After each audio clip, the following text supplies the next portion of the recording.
Қазақстан географиялық тұрғыда жартылай шөлейт аумағында орналасқан. Климаттық төрт белдеуде орманды дала, шөлейт, шөл қамтиды. Түркістан облысы елімізде суармалы егіншілік дамыған өңір болып табылады. Республикадағы суармалы жерлердің 1/4 бөлігі облысқа тиесілі, немесе 554 мың гектар. Оның ішінде 304 мың гектар суармалы жерлер трансшекаралық каналдар арқылы ағын сумен қамтамасыз етіледі. Ағын суға жылдық лимит көлемі 3,2 миллиард текше метрді құрап, бүгінгі күнге 2 миллиард текше метр су алынды. Осы каналдармен облыстың оңтүстік өңіріндегі Шардара, Жетісай, Мақтарал, Келес, Сарыағаш, Қазығұрт аудандары мен Арыс қаласының егіс алқаптарына ағын су жеткізілуде. Сырдария өзені Қырғызстан Республикасы аумағында орналасқан Нарын және Қарадария өзендерінен бастау алып, орталық Азиядағы ең құнарлы мақта өсіретін аймақтарды суғаруға және оның бойындағы Өзбекстанның 5, Тәжікстанның 1 өңірлерін және Қазақстанның Түркістан, Қызылорда облыстарын ағын сумен қамтамасыз етеді. Сырдария өзені арқылы Шардара су қоймасын толықтыру есебінен Түркістан облысындағы 246,7 мың гектар суармалы жерлерге ағын су жеткізіледі.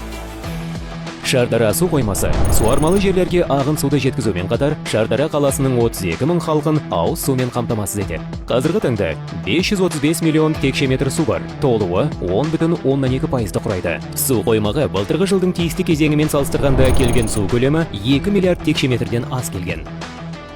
Шардара су қоймасының бастау алатын Қызылқұм магистралды каналы арқылы 74,7 мың гектар алқап ағын сумен қамтамасыз етіледі. Қызылқұм магистралды каналына жылдық лимит 987 миллион текше метр бекітіліп, босатылғаны 858,8 миллион текше метр, немесе 87%. Бүгінгі таңда шаруаларға секундына 80 текше метр ағын су жеткізілуде. Көксарай су реттегішінің техникалық жай-күйіне байланысты су реттегішке 1,5 миллиард текше метрден артық су жинауға мүмкіндіктер жоқ. Осы орайда Көксарай су реттегішін реконструкциялау жобасы дайындалды. Жоба құны 43,8 миллиард теңге. Жобаны Ислам даму банкі тарапынан қаржыландырудың бірінші кезеңіне ұсынылды. Жобаны іске асыру нәтижесінде болуы мүмкін төтенше жағдайлардың алды алынады. Арал теңізіне су жинау үлесі артады. Ағын судың резервтік қоры ұлғаяды.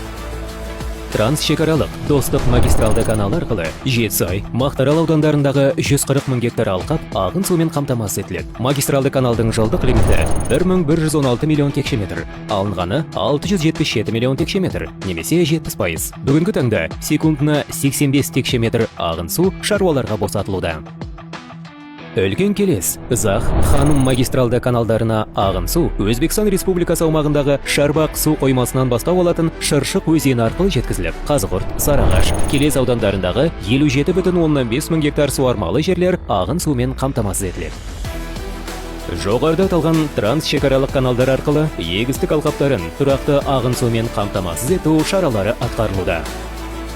Түркістан облысында сыйымдылығы 8,8 миллиард текше метр құрайтын 42 дана су қоймалары және 4180 дана, ұзындығы 12731 шақырымды құрайтын каналдар бар. Түлкібас, Сайрам, Төлеби, Ордабасы, Бәйдібек, Отырар, Сауран, Созақ аудандары және Арыс, Кентау, Түркістан қалаларындағы 249,5 мың гектар суармалы жерлер ішкі су көздері ағын суларымен қамтамасыз етіледі. Ішкі су көздеріне жылдық лимит 1,5 миллиард текше метр бекітілді. Бүгінгі күнге жеткізілген су көлемі 1,2 миллиард текше метр.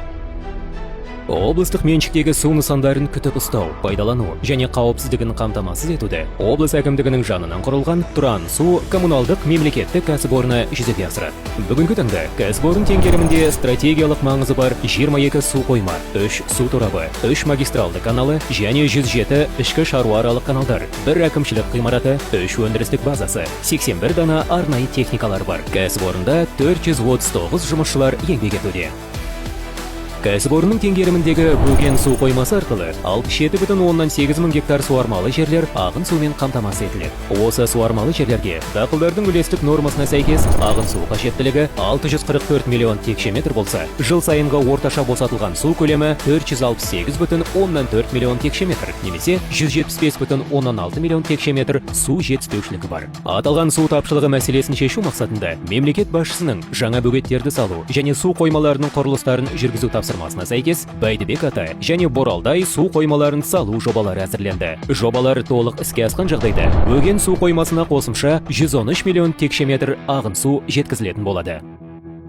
Бөген су қоймасынан бастап алатын Түркістан магистралды каналында күрделі жөндеу жобасының бірінші, екінші, үшінші кезеңдері іске асырылып, пайдалануға берілді. Жоба бойынша 59 шақырым канал арнасы бетонмен қапталды. Нәтижесінде жылына 60 миллион текше метр ағын су үнемдеуге мүмкіндік берді. Каналдың су өткізу құрылымдарына австралиялық Rubicon Water'дың 66 дана автоматтандыру жүйесі орнатылды.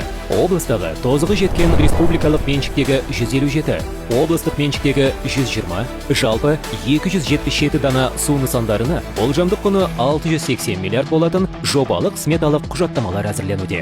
Нәтижесінде 3969,4 шақырым канал бетонмен қапталып, жылына 210 миллион текше метр ағын су үнемделеді. 400 мың гектар жердің ағын сумен қамтамасыз етілуі жақсарып, су қоймалардың аумағындағы елді мекендерде төтенше жағдайлардың алды алынып, қаупі жойылады. Су нысандарының тозу деңгейі 80%-дан 30%-ға дейін төмендейді.